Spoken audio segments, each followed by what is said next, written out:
until it happens to their child, children sexually touching other children at school. This isn't kids caught making out. We're talking about unwanted, undesired sexual touching. The 13 News investigation has uncovered a surprising number of these cases.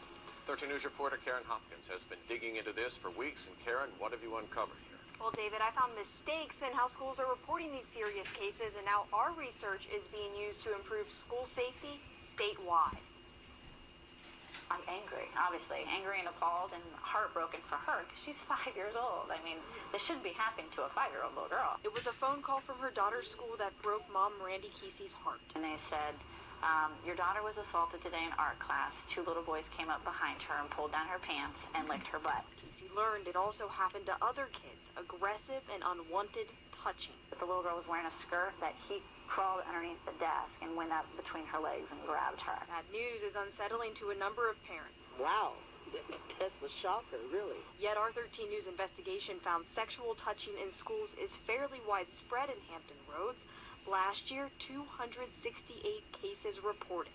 So why don't parents know about it? The parents should be aware. Tom Cantrell of the Protect Children Foundation says sometimes kids report these things to teachers, but it's not taken seriously. Same age, younger children, the interpretation could be that it's curiosity. But we also found Norfolk Public Schools had reported 0 cases, none in 4 years. And Norfolk's where Kesey's kids go to school. And do you think they're trying to hide this? Oh, absolutely. I've told him, I've asked him why we can't inform the parents, and he said he doesn't want to open up this can of worms. So 13 News started asking questions, and Norfolk schools admitted they made a mistake. They now report 14 cases of sexual touching last year. Our investigation revealed many schools are confused by state guidelines. Definitions for sexual touching and sexual harassment overlap.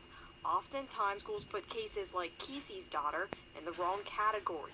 The Virginia Department of Education is now clarifying the guidelines it uses to report sexual abuse in schools. Are these changes coming as a result of what I told you? You brought this to our attention that there appears to be perhaps some confusion. Why is it so important to clear this up? We want the data on school safety to be as reliable as possible, so when the public looks at these reports, they get an accurate picture of the climate within our schools. That's important to parents like Kesey. She says after her daughter was touched once, a few weeks later, she was groped again. I was angry. I was pissed. I couldn't believe it.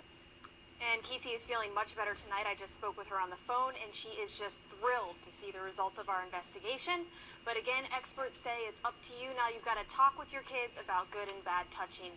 And we've got plenty of tips for you on our website. Just click on my story. Reporting live, Karen Hopkins, 13 News.